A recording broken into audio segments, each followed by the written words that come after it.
sudah dapat dipastikan semuanya pengen bahagia, semuanya pengen berhasil, semuanya pengen kaya, semuanya pengen sehat, semuanya seperti itu.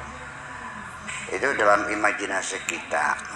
Tetapi ketika kita menghadapi realita di lapangan akan beragam. Yang penting begini, yang jelas dulu keinginan kita apa. Sebab peribahasa itu siapa yang bersungguh-sungguh pasti dapat. Bahasa Arabnya manjada wajada. Jadi kalau ada orang tidak berhasil, itu jangan salahkan siapapun, salahkan dirimu sendiri. Anda kurang sungguh-sungguh. Nah, jadi gimana? Bagaimana bisa mendorong diri kita supaya kita bersungguh-sungguh? Nah, ini kan ada psikologinya. Pertama, seringkali kita itu melakukan sesuatu, entah kuliah, entah masuk kerja, atau juga memilih jodoh dan sebagainya. Satu pertanyaan sering saya tanya, apakah ini cita-citamu asli yang kau inginkan atau ini keinginan orang lain? Ternyata jarang orang yang menuju tujuannya sendiri, keinginannya pribadi. Itu adalah karena ada keinginan orang lain. Jadi hidup ini hanya mengikuti keinginan orang lain. Apabila hidup kita ini dimulai dengan target bagaimana menyenangkan orang lain, itu sudah gagal. Karena tidak mungkin semua orang akan puas, akan senang dengan apa yang kita lakukan. Jadi cobalah kita punya jati diri yang jelas. Lu maunya apa? Yang murni betul-betul keinginanmu, bukan karena keinginan orang lain. Ya, itu sendiri. Kemudian dari sisi yang lain, bahwa keberhasilan atau kebahagiaan dan penderitaan ini dua hal yang bertentangan. Semua orang pengen bahagia, tapi di tengah perjalanan bergeser dalam pikirannya, dia tidak mencari kebahagiaan, mencari materi. Dikiranya aku sedang mencari kebahagiaan, tapi nyatanya dia sedang mencari materi. Buktinya apa? Banyak sekali orang mengorbankan kesehatannya untuk mendapatkan materi. Seperti saudara-saudara saya di Indramayu, kan banyak mengorbankan kesehatannya untuk mendapatkan uang. Ya, rambutnya dicat merah kan gitu, roknya dipendekin kan gitu, cari duit di sana. Akhirnya kan kena penyakit. Nah, kalau sudah sakit, di mana enaknya? Jadi kita masih tahu bahwa terlalu banyak di dunia ini orang yang punya harta banyak tapi tidak punya waktu untuk menikmatinya. Demikian juga terlalu banyak orang yang punya harta berlimpah ruah tapi tidak boleh menikmatinya. Masih mending tidak ada waktu ya. Gitu. Dari waktu itu apa? Sampai makan saja nggak dikunyah kok. Langsung ditelan disuruh sama air karena pesawatnya take off jam 7. Jakarta, Bandung, Surabaya, Semarang, ya kan, Singapura, Kuala Lumpur, Brunei, Paris, London. Istrinya terkapar. Kapan aku disentuh? Seperti itu bahagia. Apalagi yang sudah ditutup rezekinya oleh Allah, artinya sudah tidak boleh makan apa-apa. Makan sate nggak boleh, makan sambal nggak boleh, minum teh tubruk nggak boleh, hanya makannya nasi putih sama air putih, itu pun ditakar. Jadi yang namanya rezeki itu sebetulnya yang kita manfaatkan, yang kita pakai, yang masuk, yang kita telan itu rezeki. Kalau di luar mah belum rezeki itu. Ya, dan rezeki itu sendiri juga kadang-kadang rezekinya gini, sudah di depan mulut kita, yang dasar belum rezekinya, makan terjatuh kok. Betul enggak? Itu. Jadi ya kalau belum masuk ya belum rezeki namanya. Nah, Jadi artinya pertama, kalau kita yang memang ingin bahagia, apa kebahagiaan itu? Ini orang terjebak bahwa kebahagiaan itu adalah duitnya banyak, rumahnya bagus, mobilnya bagus, seperti itu. Oke, kita mau nanya sama ibu-ibu nih, makan sate atau makan tempe, mana yang enak? Makan sate, kalau giginya sakit enak. Makan tempe tapi giginya sehat, jadi yang enak itu satenya apa giginya yang sehat. Nah berarti kalau itu adalah kesehatan. Jadi faktor yang paling substantif membangun kebahagiaan adalah kesehatan. Biar terus spring bed, kalau boyoknya sakit, biar tikar bodol tapi kita dalam keadaan nyaman ya.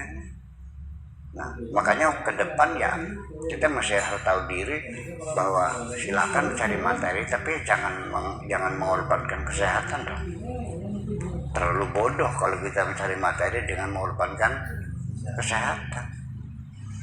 Dan ini banyak kita lihat di depan mata saya, banyak orang mencari rezeki tapi harus mengorbankan kesehatannya, entah merampok, entah melacur, entah menipu segala macam. Ya bahkan kadang-kadang ya legal usahanya, tapi dia tidak kenal waktu. Ya sudah lelah, warungnya laris, jam 10 masih ngantri, ya sudah dong tutup, istirahat. Fa inna 'alaika lil jasadi haqqan. Jasadmu juga punya hak untuk istirahat. Jangan mumpung lagi. Ya kalau udah sakit gimana? Kalau livernya kena gimana? Cuci darah tiap hari. Nah ini. Jadi artinya bahwa sebetulnya bahwa kenikmatan, kegembiraan, kebahagiaan yang kita rasakan itu sebetulnya tidak terbatas dengan materi kok. Selagi saya masih sering melihat orang miskin bisa tertawa terbahak-bahak, orang miskin bisa tertawa terbahak-bahak, berarti kebahagiaan tidak dimonopoli oleh orang kaya kok. Betul nggak? Banyak yang rumahnya gedong tapi merintih kesakitan. Nah ini perlu kita pahami. Jadi artinya kita pisahkan antara fasilitas materi dengan kesehatan itu sendiri.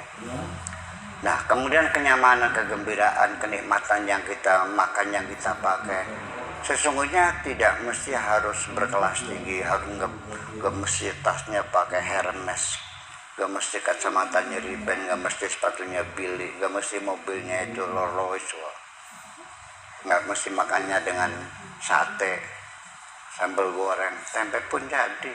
Tergantung bagaimana kita memanage imajinasi kita. Ujungnya bagaimana kita memanage imajinasi kita ini. Enak nggak makan pakai tempe aja? Kalau tadi saya makan nikmat banget tadi kan, apa namanya, ikan gurame, ada sop segala macam. Ya sopnya itu enak banget. Ya kan gitu. Nah jadi suatu ketika kapan-kapan kita mungkin tidak menemukan rezeki yang cukupnya, makannya dengan tempe saja, jangan mengurangi kenikmatan. Sebetulnya kenikmatan bagaimana kita memanage imajinasi kita. Sebabnya kita ini tidak menikmatinya karena kita gagal fokus sebetulnya. Begini, Pak Setiadi makan sama tempe saja, bisa bahagia nggak? Bisa, asal syaratnya mata kita melihat tempe, tangan kita memegang tempe, gigi kita menggigit tempe, tenggorokan kita menelan tempe, pikiran kita mikirin tempe. Nikmat kok. Nah sebabnya engkau makan sama tempe saja sambil menitikkan air mata, karena mata mau melihat tempe, pikiran mau melihat sate.